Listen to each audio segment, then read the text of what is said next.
Hi friends, எல்லாரும் எப்படி இருக்கீங்க? உங்களை பார்த்ததுல எனக்கு ரொம்ப சந்தோஷம். நிறைய புது ஃப்ரெண்ட்ஸ் வந்திருக்கீங்க. எல்லாருக்குமே ரொம்ப ரொம்ப நன்றி. புதுசாக நம்ம சேனலில் பார்க்குறவங்களா இருந்தால் சப்ஸ்கிரைப் பண்ணி வச்சுக்கோங்க. கூடவே இருக்கிற பெல் ஐக்கனை ப்ரெஸ் பண்ணி வச்சுக்கோங்க. Thank you friends. இன்றைக்கி நம்ம கிச்சனில் என்ன பார்க்க போகிறோம்னா, இன்றைக்கி நம்ம கிச்சனில் பிரீத்தி எலக்ட்ரிக் குக்கரில் எப்படி சாம்பார் சாதம் பண்ணுறது அப்படின்றது தான் பார்க்க போகிறோம். சாம்பார் சாதம் இல்லைனாக்கா பிசி பேலாபாத்துன்னு சொல்லுவோம் பார்த்தீங்களா, அந்த சாதம் தான் இன்றைக்கி பண்ண போகிறோம். இதோட இன்னர் பாட்டில் நான் 2 டம்ளர் அரிசி கழுவிட்டு எடுத்து வச்சுருக்கேன். 2 டம்ளர் அரிசி போட்டிருக்கேன். சாப்பாட்டு அரிசி, நம்ம டெய்லி யூஸ் பண்ணுற சாப்பாட்டு அரிசி போட்டிருக்கேன். இப்போ 2 டம்ளர் அரிசிக்கு ஒரு 150 கிராம் துவரம்பருப்பு வேக வச்சு எடுத்து வச்சுருக்கேன். அப்படியே போடலாம், அது ஒரு நேரம் போல் இருக்காது. ரைஸ் வெந்திருக்கும், பருப்பு வேகாமல் போயிடும். ஆஃபீஸ் போகிற டென்ஷனில், ஸ்கூலுக்கு பசங்களை அனுப்பும்போது நம்ம அவசரமாக சாப்பாடு வைப்போம். அந்த சமயத்தில் வந்து பருப்பு வேகலை அப்படிங்கும்போது நம்மளுக்கு ஒரு டென்ஷனாக இருக்கும். அது நிறைய தடவை நான் அது மாதிரி அனுபவிச்சிருக்கேன். அதனால் நான் வந்து பருப்பை எப்பயுமே வேக வச்சே போட்டுருவேன். அப்போ தான் நம்மளுக்கு சாதத்தோட காய்கறிலாம் வெந்துடும். பருப்பு வெந்தே இருக்கிறதால சீக்கிரமாக ரெடி ஆகிடும். இந்த பருப்பு 150 கிராம் வேக வச்சு எடுத்து வச்சுருக்கேன். அதை இதில் போட்டுக்கலாம். வேக வச்சு போட்டிங்கன்னா நல்லா டேஸ்ட்டாகவும் இருக்கும் சாதம். எப்பயும் போல் சாம்பாருக்கு போடுற எல்லா காய்கறியுமே இதில் போடலாம். இப்போ நான் 100 கிராம் வெங்காயம், சின்ன வெங்காயம் முழுசாக உரித்து வச்சுருக்கேன். பச்சை மிளகா ஒரு 4 பச்சை மிளகா உடச்சி எடுத்து வச்சுருக்கேன். இந்த மாதிரி 2 கட் பண்ணி எடுத்து வச்சுருக்கேன். ஒரு பூண்டு உரித்து எடுத்து வச்சுருக்கேன். 2 பெரிய தக்காளியாக இருந்தது, அதனால் 2 தக்காளி நீள நீளமாக இந்த மாதிரி கட் பண்ணி வச்சுருக்கேன். சின்னதாக இருந்துச்சுன்னா ஒரு 3 போட்டுக்கோங்க. இது எல்லாத்தையுமே இப்போ இந்த பாட்டில் போட்டுருவோம்.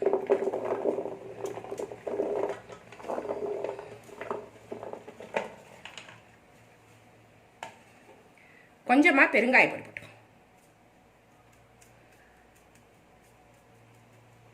ஒரு 1/2 ஸ்பூன் அளவுக்கு இதை போட்டு விட்டுருங்க.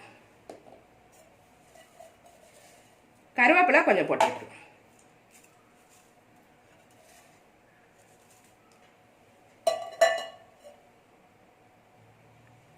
காய்கறி வந்து நான் உருளைக்கிழங்கு எடுத்து வச்சுருக்கேன். கத்திரிக்காய், காலிஃப்ளவர், அது மாதிரி கேரட்டு, ஒரு கேரட்டு கட் பண்ணி வச்சுருக்கேன். உங்கள் வீட்டில் என்னென்ன காய்கறி இருக்குதுன்னு பார்த்துட்டு அதுலேயும் கொஞ்சம் கொஞ்சம் போட்டுக்கலாம். முருங்கைக்காய், வெண்டைக்காய் மட்டும் போடாதீங்க. முருங்கைக்காய் போட்டிங்கன்னா அந்த ப்ரெஷரில் என்ன ஆகும், உடஞ்சி குச்சி குச்சா இந்த சாதத்தில் கிடக்கும், நம்மளால் சாப்பிட முடியாது. அது மாதிரி வெண்டைக்காய் போட்டிங்கன்னா குழன்னு இருக்கும். அதை மட்டும் தவிர்த்துட்டு மீதி எல்லா காய்கறியுமே நம்ம யூஸ் பண்ணிக்கலாம். இது எல்லாத்தையுமே இந்த பாட்டிலே போட்டுடலாம். அந்த இன்னர் பாட்டில் போட்டு விட்ருவேன். எல்லாமே கழுவி எடுத்து வச்சுருக்கேன். கட் பண்ணிவிட்டு கழுவி எடுத்து வச்சுருக்கேன்.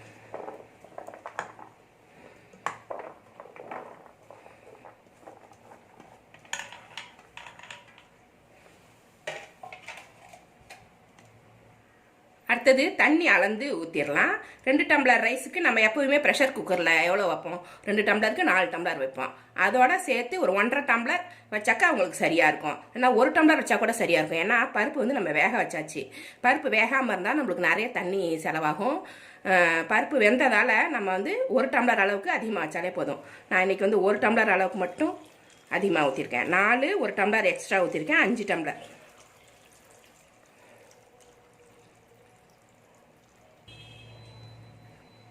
தண்ணி அது மாதிரி அளந்து எடுத்து வச்சுக்கோங்க. வேக வைக்காத துவரம்பருப்பாக இருந்தால் மட்டும் 1.5 போட்டுக்கோங்க. இது வெந்த துவரம்பருப்புன்றதால 1 டம்ளர் மட்டும் எக்ஸ்ட்ரா ஊற்றிருக்கேன். கொஞ்சமாக புளி ஊற வச்சுருக்கேன்.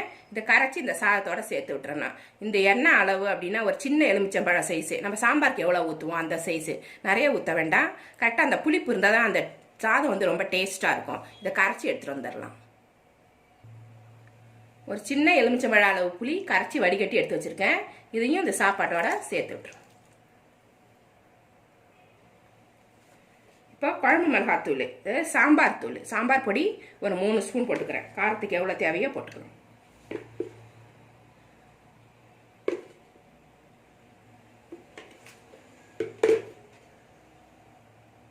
மஞ்சப்பொடி ஒரு 1/2 ஸ்பூன் போட்டுக்கிறேன். இது நிறைய குவான்டிட்டி இருக்கிறதால நான் நிறைய போடுறேன். 1 டம்ளர் போட்டிங்கன்னா கம்மியாக ஆக்கிக்கோங்க.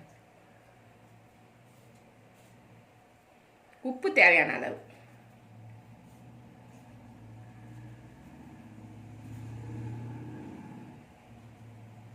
ஒரு 2.5 ஸ்பூன் அளவுக்கு நான் போடுறேன். இது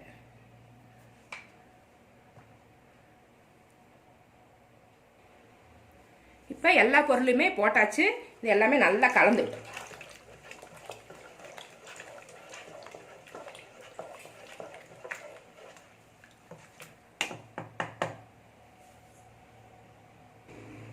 இப்போ இதோட மூடியை போட்டு மூடிடலாம். இந்த மூடி வந்து இந்த பக்கம் இருக்கும், ப்ரெஷர் வந்து வெளியில் போயிடும். அதனால் இதை வந்து லாக் பண்ணிவிட்டு இப்படி போட்டு போட்டு நல்லா மூடிட்டு லிட்டை போட்டு மூடியாச்சு. இப்போ இதை வந்து சுவிட்சை ஆன் பண்ணிடலாம். சுவிட்ச் ஆன் பண்ணோடனே இப்படி லைட்லாம் எரிய ஆரம்பிச்சிடும். இப்போ இந்த மெனுன்னு இருக்குது பாருங்கள், இந்த மெனுவுக்கு போனீங்கன்னா மெனுவுக்கு போயிட்டு இதை ஒரு 15 மினிட்ஸ் வைக்கலாம்.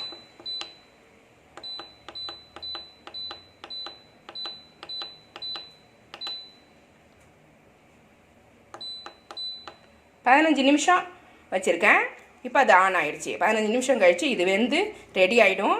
அதுக்கப்புறம் இந்த மேலே பார்த்தீங்கன்னா இதை வந்து ப்ரெஷர் இருக்கும், உடனே திறக்கக்கூடாது. இந்த ப்ரெஷரை ஃபுல்லாக ரிலீஸ் ஆகிற வரைக்கும் வெயிட் பண்ணி திறங்க.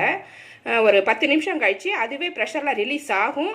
அப்படி ஆகலைன்னா இதை இந்த பக்கம் அப்படி திருப்பி விட்டிங்கனாக்கா இந்த ஆவிலாம் இது பக்கம் வந்துடும், வெளிப்பக்கமாக வந்துடும். வந்ததுக்கப்புறம் அந்த மூடியை திறக்கணும். எடுத்த உடனே திறந்துடக்கூடாது, அவ்வளோ ஆவி இருக்கும். அதனால் ஒரு 10 நிமிஷம் கழித்து தான் இந்த குக்கரை திறக்கணும். இப்போ இந்த சைடு திருப்பி வச்சுட்டு ஒரு 15 நிமிஷம் வெயிட் பண்ணலாம். சாதம் வெந்துருச்சு. ஃபுல்லாக ஸ்ட்ரீம் போனதுக்கு அப்புறம் தான் நம்ம திறக்கணும். முன்னாடியே இதை திறக்காதீங்க, ஏன்னா கொஞ்சம் வேகாத சாதம்லாம் கூட நல்லா வெந்துடும் அந்த ப்ரெஷரில்.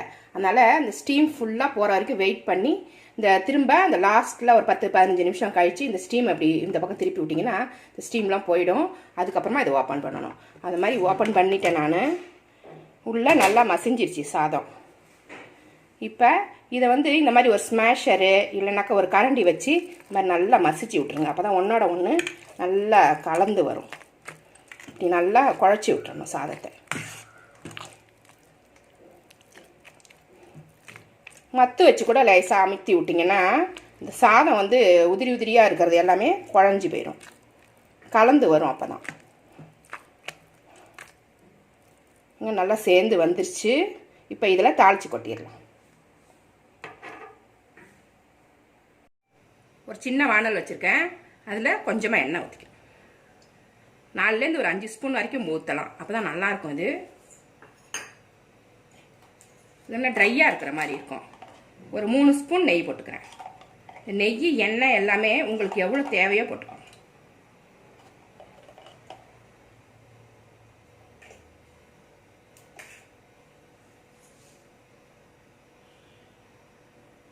எண்ணெய் சூடாயிருச்சு. 1 ஸ்பூன் கடுகு உளுந்தம்பருப்பு இதில் போட்டு,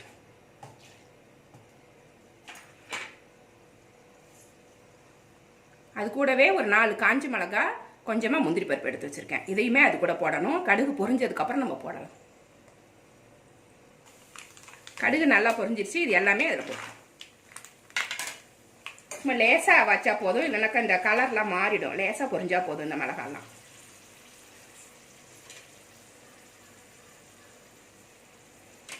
காஞ்ச மிளகாலாம் வறுபட்டது போதும். ஸ்டவ் ஆஃப் பண்ணிவிட்டு கருவேப்பிலை, கொத்தமல்லி, புதினா எல்லாமே போட்டிருக்கேன். எல்லாமே இதில் போட்டுருவோம்.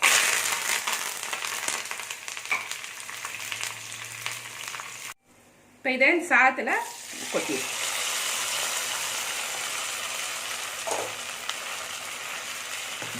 கொட்டிட்டு நல்லா கலந்து விட்டுருங்க. சாப்பாடு ரெடி ஆகிடுச்சு. இது ஒரு கப்பில் எடுத்து வச்சு நான் காமிக்கிறேன். எல்லா இடத்துலையும் கலக்கிற மாதிரி கலந்து விட்டு நல்ல நெய் வாசத்தோட சூப்பராக இருக்கும். இந்த சாதம் ஹெல்த்தியாக இருக்கும். எல்லா காய்கறிகளையும் போட்டிருக்கிறதால குழந்தைகளுக்கு ஊட்டலாம். ரொம்ப ஹெல்தி ரெசிபியாக இருக்கும், விரும்பி சாப்பிடுவாங்க குழந்தைங்க. இதை இப்போ ஒரு கப்பில் எடுத்து காமிக்கிறேன். இது சாம்பார் சாதம்னு சொல்லலாம், இல்லைன்னா பிசி பேலாபாத் சொல்லலாம், இல்லைன்னா ஆந்திரா ஸ்டைலில் பப்பு மம்பு சொல்லுவாங்கல்ல, அது மாதிரி இருக்கும். அது ரொம்ப டேஸ்ட்டாக இருக்கும், எல்லாருக்குமே பிடிக்கும். இந்த ரெசிபி உங்களுக்கு பிடிச்சிருந்தா நம்ம சேனலை சப்ஸ்கிரைப் பண்ணி வச்சுக்கோங்க. கூடவே இருக்கிற பெல் ஐக்கானையும் ப்ரெஸ் பண்ணி வச்சுக்கோங்க. லைக் பண்ணுங்கள், ஷேர் பண்ணுங்கள், கமெண்ட் பண்ணுங்கள். இவ்வளோ நேரம் என்னோடய வீடியோவை பார்த்த எல்லாருக்குமே நன்றி. Thank you friends.